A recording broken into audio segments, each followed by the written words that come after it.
Faster than a speeding bullet. I ran until my muscles burned and my veins pumped battery acid. More powerful than a locomotive. An idea is like a virus. Resilient. Highly contagious. Able to leap tall buildings in a single bound.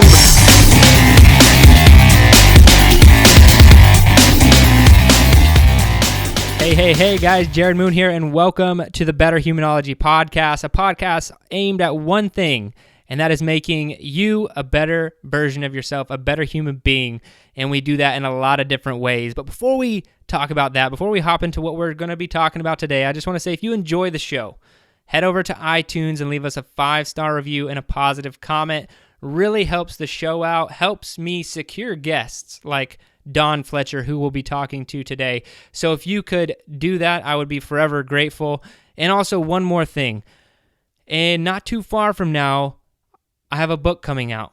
The book is called The Garage Gym Athlete, and you're going to want to check it out. You're going to want to get a free copy. So if you're interested in doing that, just enter in garagegymathlete.com into your browser, sign up there, and you'll actually be getting a free copy of the book once we release it here in about a little over a month or so. So just wanted to throw those things out there. But today we have a really awesome show, a really awesome guest. We have Dawn Fletcher from Mentality WOD, which is mentalitywod.com. She is the owner and operator of that website. She has amazing content. She is very passionate about what she does. And if you know me at all, you know that I love working out. I love strength training. I love conditioning, running, jumping, whatever it is, I'm all about it. But what intrigues me way more is the mental side of things. And Dawn is on the same level. She wants to know that stuff, and she's actually dedicated her entire website to it, and she has amazing tips that she's going to give us today. We talk about everything in this interview today. We talk about harnessing your emotions, to use them to your benefit as opposed to just running from them. We also talk about what to do in the high-pressure situations and how to manage yourself under stress. We really cover it all. And like I said, this is a huge passion topic for me, even more so for Dawn, and you're going to be able to hear that just with how much passion and fire she talks about this topic. So be sure to check out her site, but have a good time and listen to this interview and take notes. She gives some really good stuff, and so I'm really, really excited for you guys to listen. I know I love doing the interview. So without any further ado, let's have Dawn Fletcher on the podcast. All right, Dawn, welcome to the show. I'm super glad to have you today. Thank you for having me on, Jared.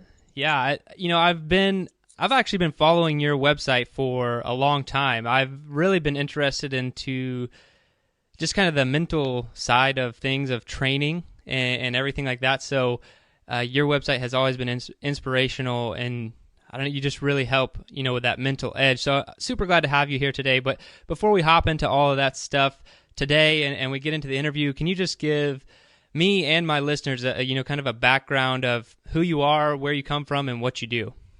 Of course. So I currently run the website mentalitywod.com, where I post information, a lot of free tips on there, as well as programs, remote coaching options, and an ebook to help people reach their sport performance goals, fitness goals, and even their life goals. And it's all around the mental aspect. So everything that it takes to develop the type of mindset that's going to help you reach your goals instead of keep you from reaching them. And so that's what I currently do. And I got to this place because of my passion, basically combining my passion for fitness and sport performance with my passion for psychology and understanding why we do what we do. And so I combined those passions and basically built the past 10 years of my coaching around trying to understand how to help people on the physical aspect and strength and conditioning, and also help them on the mental aspect with developing the proper mindset. And I think that's awesome, because if you are in tune to the strength and conditioning world enough, you're going to find a good program and the program's going to work. But what's a lot more challenging is, the mental side of things. And I think that's awesome that you take an all-encompassing approach. And so one of the first things I kind of want to hit on is, something that you talk about on your website I've seen is how you can learn, the thoughts that are holding you back and how you can change them. Yeah. So what are how do you identify that? What's holding you back, and what are these thoughts that you may be referencing there? Well, the first thing is to just build some awareness, right? And we do that by educating ourselves, whether that's reading blogs about mindset or psychology or listening to podcasts of people talking about these topics. From there, after we build some just baseline understanding, we can just become a little bit more introspective by writing about or talking about our thoughts and our attitudes with others and beginning to learn, exactly like, what does that mean? What thought patterns are maybe holding me back, or which ones could I improve upon? So the suggestion that I have is start reading, hop on mentality.com and start to learn and understand what exactly I'm talking about and where you could improve. And it starts by educating yourself and being willing to put yourself out there a little bit to learn about yourself. And you mentioned writing. Do you recommend that your clients or athletes out there do like a journaling practice? Absolutely. It's kind of cool. I just finished creating over 85 journal prompts for athletes. I'm going to put it on the website next week, but that's something I recommend to everybody that I work with. And some people may be uncomfortable with that at first, but even if you just think through what your answers would be or jot down some bullet points, really incredibly helpful practice to stay in tune with where you are and where you want to be. So it's something I recommend. Absolutely. Okay, that's awesome. I've just recently, I'd say over the last year, been trying to make journaling a part of my daily routine. It really comes in waves where like either I'm really busy and I just forget. I haven't quite made it the habit that I want to yet, but I'm getting closer, and I can tell that it really just helps you kind of remain centered a little better throughout my day at least. And I'm very, very interested to see those prompts that you're going to post on your I'll make website. sure to get a copy, yeah. Okay, great. So, one of my favorite things to talk about, because I worked with a lot of guys and Air Force Special Operations, and before that I was in training with pilot training in the Air Force. And keeping cool under pressure has always been just like this, because I've seen some guys, they didn't really train it that well, or maybe they just had the natural ability to do it. And then I've seen guys who just like absolutely lose it, and so it's always been a fascinating topic to me. So I want to ask you, because this is kind of one of your expertise, is what's the best way to remain cool, under pressure or high stress situations? Well, I would say you got to find what works for you, obviously, and everybody is a little bit different, but just creating some dialogue and talking about that, like before you enter a high pressure situation, is the key. Deciding beforehand, how do I want to respond to adversity? Who do I want to be in the face of challenge? What's going to make me feel good at the end of the day with my effort? And so thinking about that is a little bit of mental prep before you go into one of those types of situations. And that's a step that seems small, but people just don't do it. They're so worried about other things or getting maybe physically prepared that they don't spend any time with that mental preparation piece. And that's the key to all success, in my opinion. And do you think that that's like almost like maybe you're in competition or just about to hit a hard workout or some sort of event? Is it kind of like, do you recommend routines or something like that beforehand to help people cope a little bit better, or to get in the zone, if you will? Absolutely. Routines, again, physically and also mentally, just thinking through, reminding yourself who you want to be, reminding yourself of the characteristic traits that you want to express. So there's routine that's helpful, but again, not just physical prep, also mental prep routine. And that's something that, again, I'm big on, and I recommend, and I help athletes develop, especially people who are going to be in those high pressure situations, which isn't everyone, but most of us at some point will be there for our jobs or our athletics, or some time in our life we're going to be in those situations, and it's best to be prepared before we get there. Yeah, and it's all about, the perception of that individual. Some people that could be presentation at work, and some people that could be jumping out of an airplane, whatever your job entails. I know, like I said, when I first started in pilot training, my body had a very funny response to high level of stress. Before a check ride, like right before a check ride, my body would basically want to like shut down and go to sleep. Oh man. I would get like like this would be like 15 minutes before I'd like get exhausted, and I would just want to like be like, no, you know what? I think I want to go to sleep now. That's the feeling I would get, because I think the stress would come on me so hard. Just deplete you. Yeah. It wasn't until I kind of realized that this is something that I can control. To a point. It took a long time to try and move myself out of that, but actually that's why I asked you about the routines, because that's ended up I didn't know it at the time. I didn't know like the psychology behind it or even what I was doing. I was just trying to create something that would keep my focus off of that for as long as I could before, and I ended up kind of doing like a pre-ritual that helped me not get that feeling anymore. What did you end up doing? It's part of the pre-flight stuff is just the walk around the airplane and all that. And so I just got into, before the walk around, I had like just a check of all of my equipment, which is what guys do anyway, but I made it very ritual and routine with a little bit of stretching involved too, because you'll be sitting in the airplane for a while. And that always just kind of grounded me and got me in the moment. And like I said, I wish I could say I was like being super strategic mentally and everything, but really that was almost just out of necessity to keep to survive the day. But it ended up working really, really well. But bringing it back, that's cool. Yeah, it can be go ahead. It can be something as simple as focusing on your breathing or your body language. That's two like really easy, simple things that people could start to implement without really knowing anything. But just taking a minute or two to tune into slowing down my breathing, taking deep breaths, and using my body language to help me. Again, whether that's rolling my shoulders back, loosening the tension in my face, maybe it's smiling, lifting my head up or my eyes up. Simple things like that in a pressure situation are very helpful. And when we can become in tune with our breath and our body language, those are two things we can control. And anytime we can give ourselves a sense of control in a stressful situation, we're winning.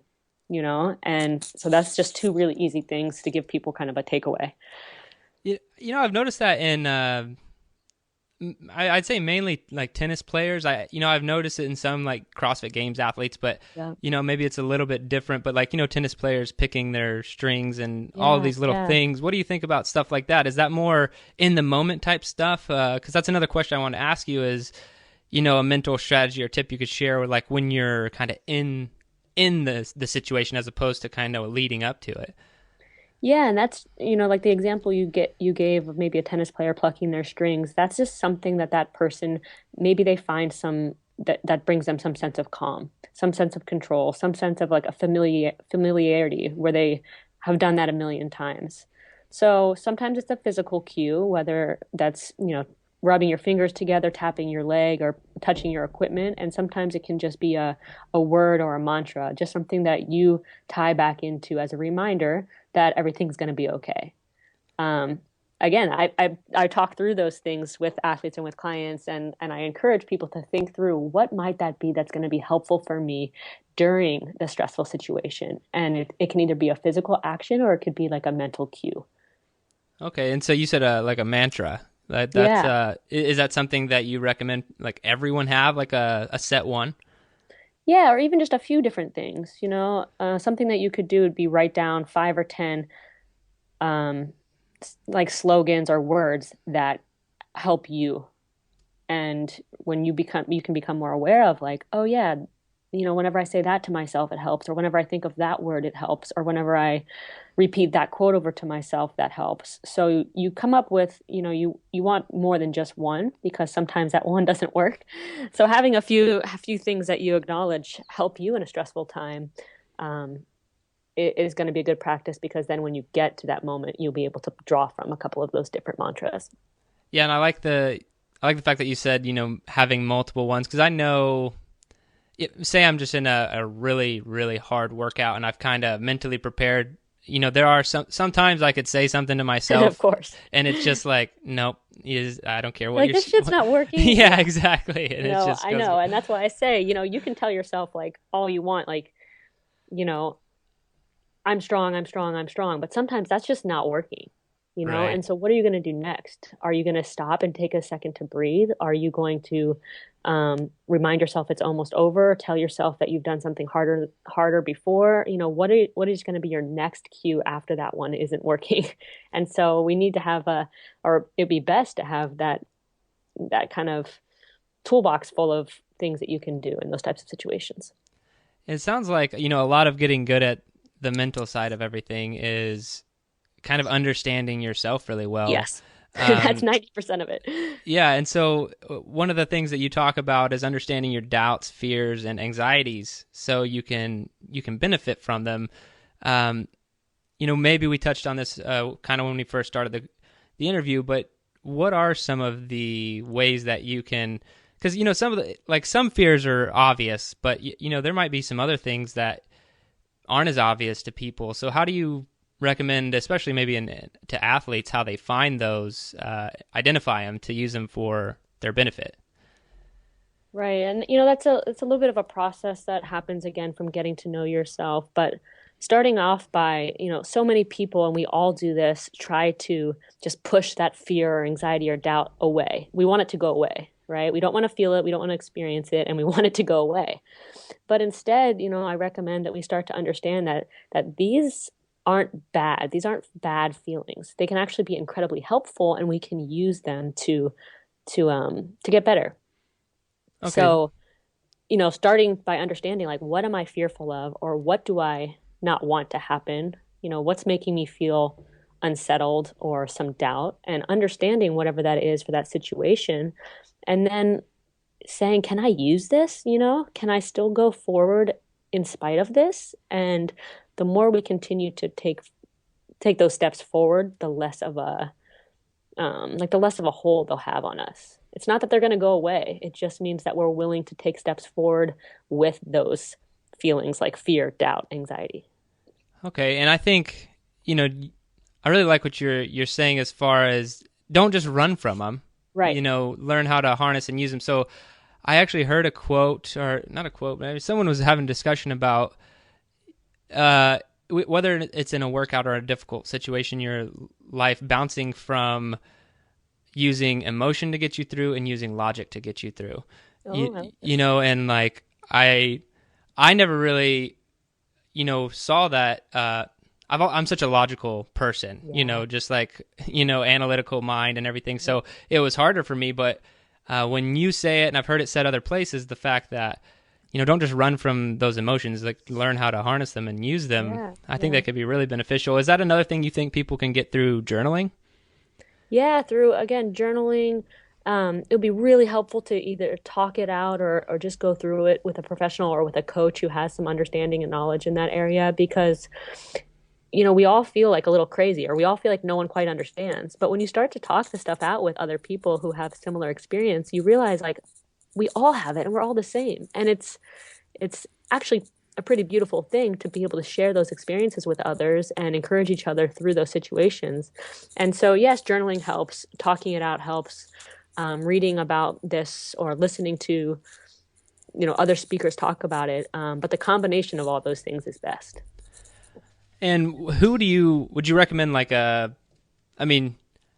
not going to, I know there's sports psychologists out there. Right. Who would you recommend working with, like, on something like this? I know you do that stuff as well, but how do you find that person to help you through it? Or is it just a friend or training partner? Yeah, starting with someone that you trust or someone that you look up to, and whether that's a training partner in your gym or a coach, if you're an athlete, or somebody in your workplace, but someone that you trust and that you look up to, and maybe because you see in them that that they continue to fight through the face of challenge, or that they stay calm under pressure. But whatever those attributes in that person that you look up to, they have developed them, or they have them for a reason. And so beginning to learn about their story and share yours, that would be a good place to start. Okay. And another point that you have on your website, which I absolutely love, is because I've seen a lot of people who can't do this, and it can cause failure, or at least a lot of problems, and that's not being able to quickly refocus or shift your attention, to what matters most. So can you explain why that's so important, and maybe how to do it?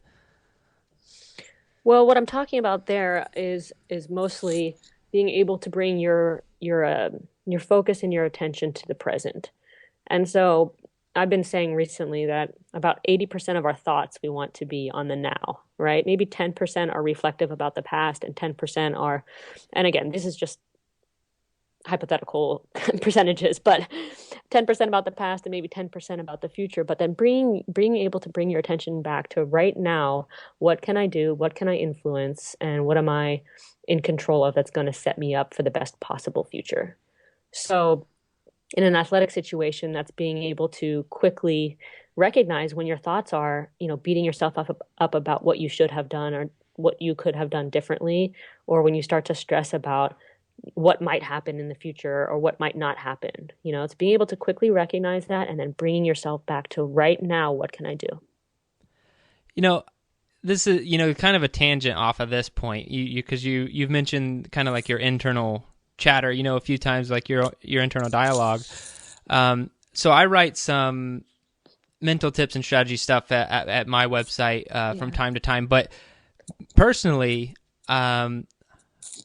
like negative reinforcement works really well with me. Yeah. And I've written articles like that, and people are like, man, like I can't take your advice because I would just be beating myself up all day or whatever. But for some reason that works for me. Yeah. Do you think I'm setting myself up for a failure there, or do you think people just operate differently, or what? Yeah, no, absolutely. You're not setting yourself up for failure. It is about finding what works for you. What has helped motivate you the most? What helps you continue to push? What helps you feel better at the end of a workout or at the end of a day? And once you can do that, yeah, it's about honing in on that and finding the best ways to continue to utilize that. So no, I think that's great. I remember one time was one of my first CrossFit workouts, and I was working out with my buddy, and I told him, he was like, you can do it, being all positive. And I was like, hey, I got to tell you, that doesn't work for me. I need you to be like, pick up that fucking bar and like yell at me. And he just looked at me like so weird because he's such a nice guy. And I was like, can you do that? Like, can you do that for me? So he was trying, and it was just this funny situation, but we laughed about it because I'm the same way as you. Like, I like that more of that drill sergeant approach and someone to almost talk shit to me. And that helps me. That's awesome. That's good to hear. Yeah. Because I have been getting quite a bit of feedback on that, and I try to be mindful of everyone's. Of course. Yeah, but obviously when I write or talk, it's through my own lens, and that's what helps me is just you can be better, stop complaining, stop whining, that's what works for me. So that's cool that it works for you as well. But on the flip side of that, there's another part of that, and that's being optimistic, grateful, and confident. Three things that you really you emphasize. What's the importance of doing this? I know, and I mentioned earlier that I'm still trying to make it a habit to journal every day, but one of the things that I do is, what I'm grateful for every day. How can these things help anyone, if they add them to their daily routine or just in their mindset? I think that practice of being grateful and just being aware of, the gifts that you have or the abilities that you have, and that practice of doing that is the single-handedly most powerful thing we can do for ourselves. And so just like you've maybe practiced doing that with journaling, or I would recommend anyone who has not done that for maybe a 30-day period of time to try it and just really watch how it shifts your mindset and how it carries over and starts to influence everything else in your day. So that would be my recommendation, because really we can only believe something if we try it and it works for us, right? And right. So I obviously recommend it because it's that feeling of just being really content and also really hopeful at the same time. So being content with where you are, but also being hopeful that the future has something good in store, right? And that being hopeful about what's to come. That's a really, really great positive feeling, and that helps you start to influence the world around you and others around you in a really positive way. I've definitely seen that to be true, and I will say the only negative side to the constant negative reinforcement that I do use with myself trying to be more optimistic and grateful was, a tendency to lead down to the pessimism. Yeah, and you have to watch out for that. Yeah, and as a pessimist would say, the realistic Yep. way. But, Yep. I have seen it. It has done a ton for me, just a simple daily practice of being grateful, mindful, which, kind of makes me wonder, do you recommend people do, meditation or anything like that?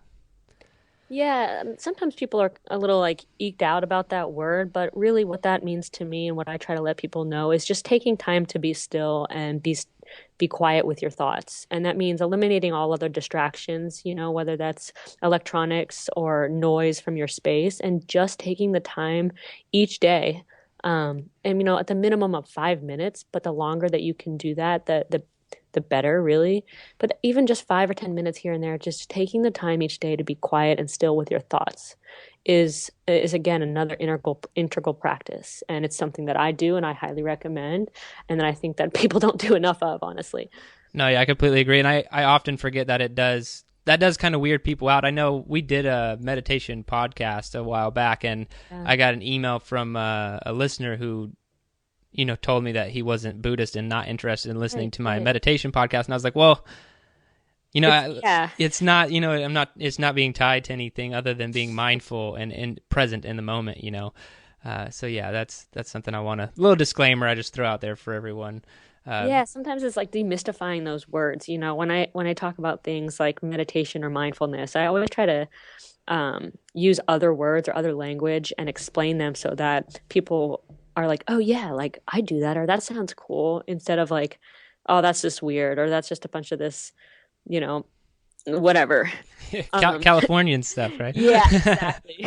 I try to put it in like, hey, like this sounds appealing, and that's actually something I might do, and maybe that just calling it by different things will draw people in.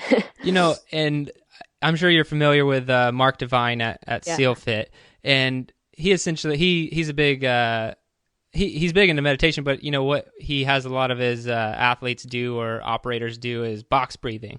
Yep. And when I was down in San Diego with Mark doing one of his events, we were doing box breathing, and I was thinking, being a former military guy, military people, in my experience, are much less likely to do something like meditation, right. Especially if you call it meditation. And like I said, that's just in my experience, but he calls it box breathing, and it is a little bit different. It's controlled breathing, but I was just like, dude, you're a genius. I know. It's like, call this box breathing. Now we have every Navy SEAL doing it. Exactly. That's awesome. And he made it kind of cool and popular by just putting a voice behind it, and that's what we need. That's what the culture of athletics and military needs more of, is people willing to say like, hey, this helps me, and this is what I've done, and this is how I've overcome, and creating more dialogue around it. And then, like he does, have camps and have on-site programs where people can experience what does that mean and what does that look like. I just think that's great. And that's what I'm trying to do in my small little world too. Yeah, and I think that what you're doing, what Mark's doing, all of that is amazing, because I don't think that people take care of themselves mentally enough, just right. And yeah, because you could work out 6 times a day or whatever, but if you don't have if you're not taking care of yourself mentally too, then it's you're gonna run to the ground. So another thing I wanted to cover, because it kind of gets me excited, is just a principle you talk about, is commit to the process. So I mean, maybe it sounds just too obvious, but what does that mean to you? Because I really just love the idea and the way it's worded there. So I think I saw this quote recently, but I don't know if you've ever seen it, and it's something about you can change your strategy but never change your goal. And that's about continuing to like adapt your plan or continuing to find new ways to do things, but always still with the end goal in mind. And so really just that's the committing to the process is about focusing on the habits, focusing on the strategies, focusing on your daily routines, and really putting the habits at the front of your mind.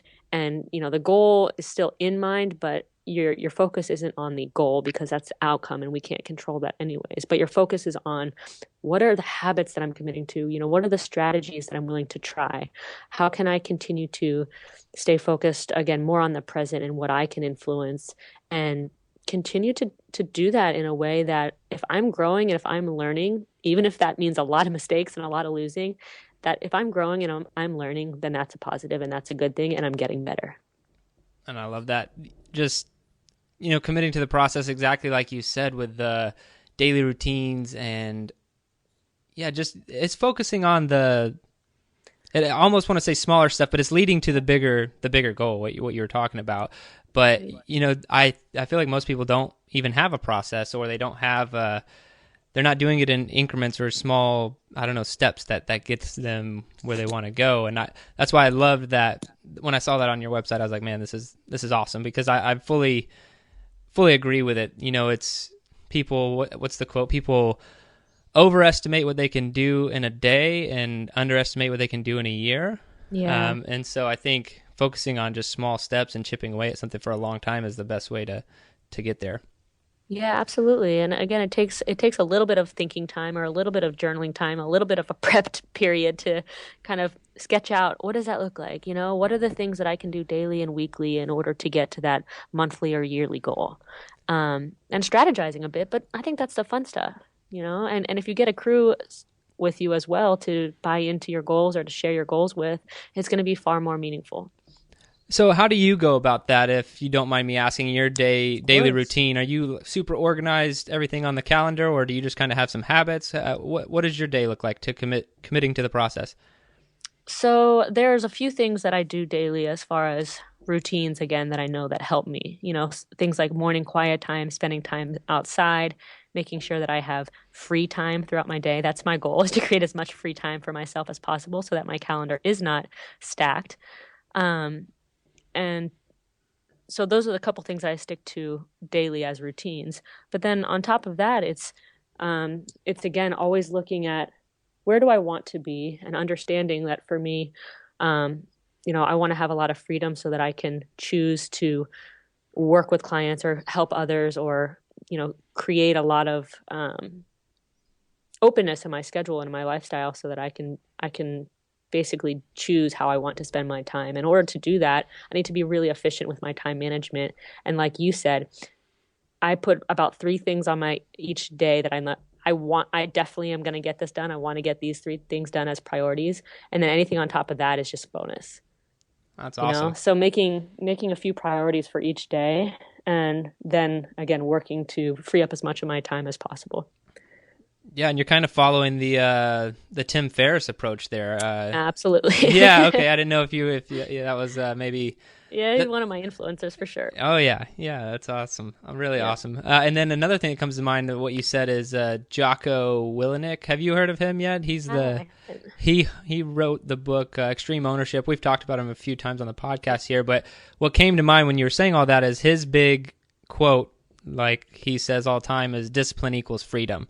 Yeah. And if you are maybe super disciplined to get things done, but what that discipline does is gives you free time to do whatever you want. And, that's something that, you want to use that free time to have more fun, live more life, whatever it is that you want to do. Right. So I really love that. It seems to be a common trait in all these high performers, yourself included.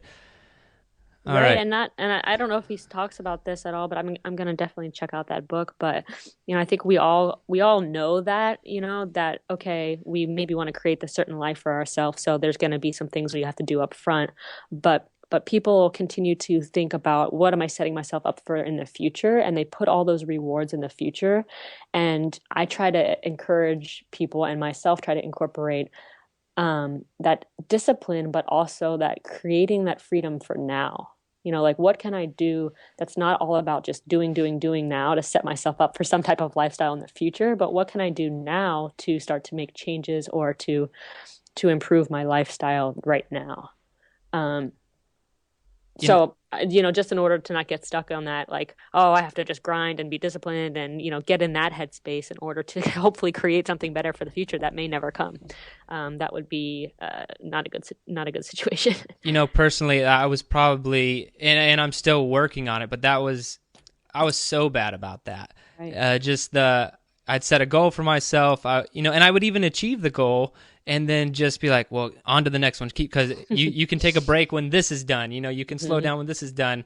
And then I realized after, probably took like 3 or 4 years of meeting my little goals each time. And I'm like, okay, wait, you're meeting your goals and you're not like giving yourself anything in the process. And I know translating that to, fitness has been a huge part of my life for such a long time. I'm not going to say impossible, but it's not going to get cut out of the schedule. Maybe it goes down a few times per week, but for other people who don't have it as routine, that's what I see go first most of the time. Yeah, you're right. They're like, no, I'm got to skip today's workout, get more work done, achieve more.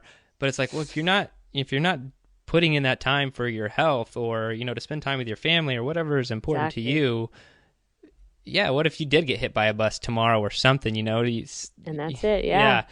All right, yeah, I love that, Dawn. That's really awesome. But I do want to move to the quick fire questions of the show. So I'll ask you a quick question, and you don't have to give a quick answer. Just, I love to ask these questions to every guest to kind of get a consensus here. So the first question is the hardest workout you've ever done. Oh, two stick out to me, but one most memorable has to be I think the first CrossFit workout I ever tried, which was GI Jane, and it was supposed to be 100 burpee pull-ups for time. And I remember I saw the video and was like, what the hell is that? So I thought I would try 50. And I was doing burpees, jumping pull-ups, and then I remember about halfway through, I had a friend come up and basically lift up my body to help support me during the jumping pull-ups because I could no longer get up over the pull-up bar. So that one sticks in my mind for sure. And then one of my first track workouts in college, it was terrible. We were just running sprints, and I remember just going over to the side and throwing up and then being like, I don't think I can do anymore. It was one of only very few times I actually threw up in a workout. So probably those two come to mind. Wow, what'd you run in college? I ran 400s, 100s, 4x1. Mostly the sprints, anything under 400. You're fast. All right. Well, yeah, I I thought I was fast until I got out there with the track girls and was like, after 2 years of that, I was done. Yeah, that's cool. I ran track in high school, but I wasn't good enough for the college guys. They were just blowing me away, so I had to put a halt on it. All right, so the next one, and I'm glad that I'm giving this question to you. So in your opinion, what's the best activity for building mental toughness? Whatever is challenging to you, whatever is uncomfortable for you or new for you, those are the best things to build mental toughness. So whether that's something in your training or something in your life that's new or challenging or slightly uncomfortable for you, continuing to do those things and continuing to seek those things and actually intentionally go after them is the best thing to build mental toughness, in my opinion. And do you think that it's something that should be practiced daily or more like a kind of like a gauntlet approach? Yeah, I mean, there's definitely little things you can do each day to say, I kind of don't want to do that, or that kind of might suck. Let me go ahead and try that. There's small things we can do daily, absolutely. But then, signing yourself up for something that's physically challenging, every couple of months, that's a great way. Anything that's physically uncomfortable is a great chance for us to improve our mental strength. All right. If you could have one piece of equipment to train with for the rest of your life, what would it be? One piece, I would probably say a 35-pound dumbbell or kettlebell, just one piece of weighted something. I can take that, use that in many different ways, and I think I'd be good to go, especially living in Southern California. I don't have to worry about having too much. Oh, yeah, you got lots of stuff to use out there. You could have just said Southern California, and you would... Yeah, my back... Yeah, so probably that. Probably okay. Good. All right, so this is the most important question of the show. So what is your best advice you have for becoming a better human? 100% open-ended. I would just say find something, find whatever it is that makes you come alive and use that passion to help others. So just combining whatever it is that makes you come alive and using that to influence, help, or encourage others. I love it. Given both of our professions, I completely agree with you 100%. All right. So, Dawn, I really appreciate you being on this show, but I'm sure people after listening to you are going to want to check out everything that you're doing. So what's the best place for people to learn more about you and what you're doing? Thank you, Jared. The best way is to get onto mentalitywod.com and check out the website. Again, I have 500 plus free tips on there. And then there's also programs for athletes and CrossFitters. There's a mental strength ebook that I wrote last year on there that helps people understand what is mental strength and how do I improve my own. And again, I'm always coming out with new ways to develop programs or products to help people. But if anyone is interested, they can always email me for coaching options, dawn@mentalitywod.com, and then connect with me on social media. Twitter, Facebook, and Instagram is mentalitywod. Okay, perfect. And I'll link to all of those, including the website and social media accounts for everyone in the show notes of this episode. But other than that, Dawn, thank you so much for your time, and thank you for all the great tips. Of course, and thank you for having me.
Your best.